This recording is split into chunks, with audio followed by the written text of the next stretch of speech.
It's not the bad things that happened to you, but what you lost because of them. The loss of your true self, a silent wound you may not even realize exists. Dr. Gabber Mate will reveal the hidden scars, the things shaping your mind, body, and life right now. Do you ever feel unheard, unseen, or like wounds from your past still hold you back? You're not alone. This space is for you. Here, we heal, we grow, and we rediscover our true selves. We transcend pain, we transcend the past, and if you're ready to step into your healing journey and finally embrace your authentic self, hit the subscribe button. Because your inner child matters, and together, we can rewrite your story. Before we dive deeper, I want you to affirm, "I am healing," in the comments. Remind yourself and each other that a tree doesn't grow where it's hard and thick, it goes where it's soft, green, and vulnerable. Vulnerability is absolutely essential for growth, and to be vulnerable, you have to let go of those trauma defenses. Sometimes, trauma is used a little loosely and haphazardly to refer to things that aren't trauma. So people will have a difficult experience and say, "I'm traumatized." No, they're not. They just had a difficult experience. As one of my colleagues pointed out, all trauma is stressful, but not all stress is trauma.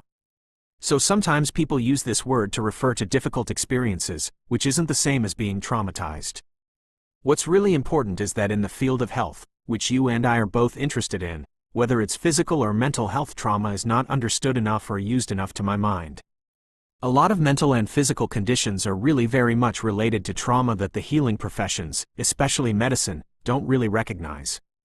So trauma then, it comes from the Greek, meaning wound.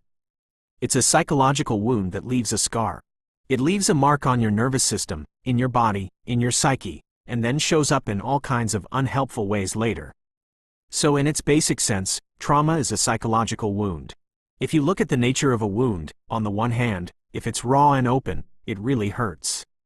So when somebody touches a wound that you suffered a long time ago, but it hasn't healed, you react as if you're being tortured again.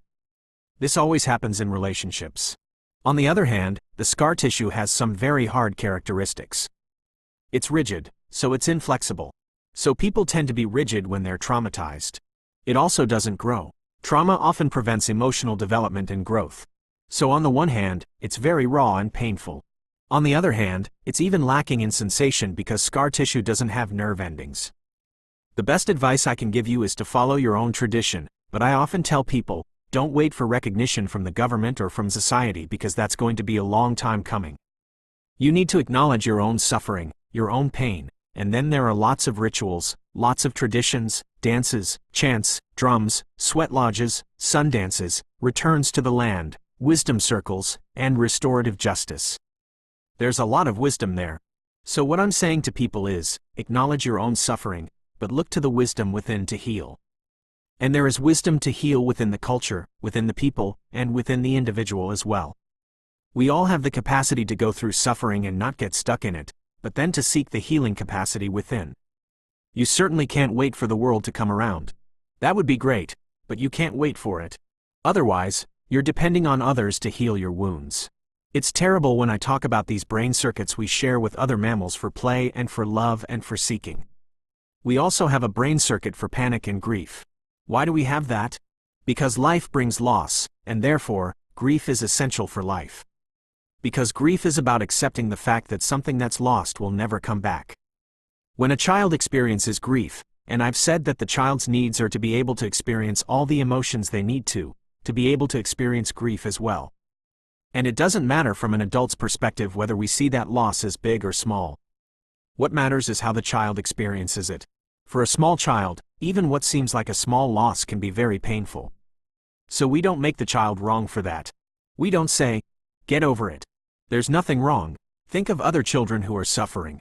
All those relative things you say, it really hurts, doesn't it? You really wish grandpa were here with you. You really wish your parents hadn't separated. That hurts. Other words, you just validate their feelings. By doing so, you help them accept the loss, and you help them move through it. You help them learn that they can bear difficult emotions without having to fall apart. So we have a circuit for grief in our brain that needs to be allowed to do its good work. Al-Masur Hamid Ali is the one who emphasizes that within us, there's an innate drive towards the truth, not to liberate us, although it will, Not because it's interesting, although it is, but just for its own sake. If I look at my own trajectory as a medical doctor and then, a writer, it's all been about what's the truth of things. What's the truth of illness? What's the truth of addiction? What's the truth of mental health or mental illness? And of course, to address something and to help people address a problem, you have to know what the truth of the problem is. But I just find the truth in itself valuable, and I would say that my personal development has all been a search for the truth. Of course, I've gone down all kinds of byways and dead ends and so on, but I've really been committed to the truth.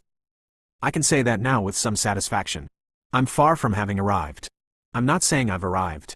I'm just saying that's been the driving force of my personal and professional work, and I just find that incredibly important in the sense that it's really life-affirming and life-giving, and it liberates all kinds of energy.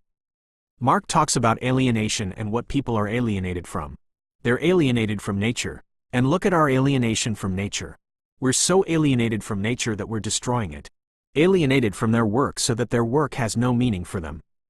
Alienated from their humanity, their sense of themselves as human beings, and alienated from their fellow human beings.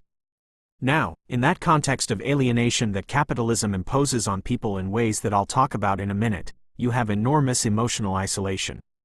People. So we have this society in which a lot of people are isolated. They're stressed for the reasons I've mentioned: loss of control, uncertainty, lack of information, and they're isolated. Well, you're going to get a lot of illness. You're going to get a lot of physical illness that can kill you, like cancer and multiple sclerosis and so on. I don't know about the US figures, but in Canada in the 1940s, the sex ratio of multiple sclerosis, the male-to-female ratio, was 1:1. You know what the ratio is now?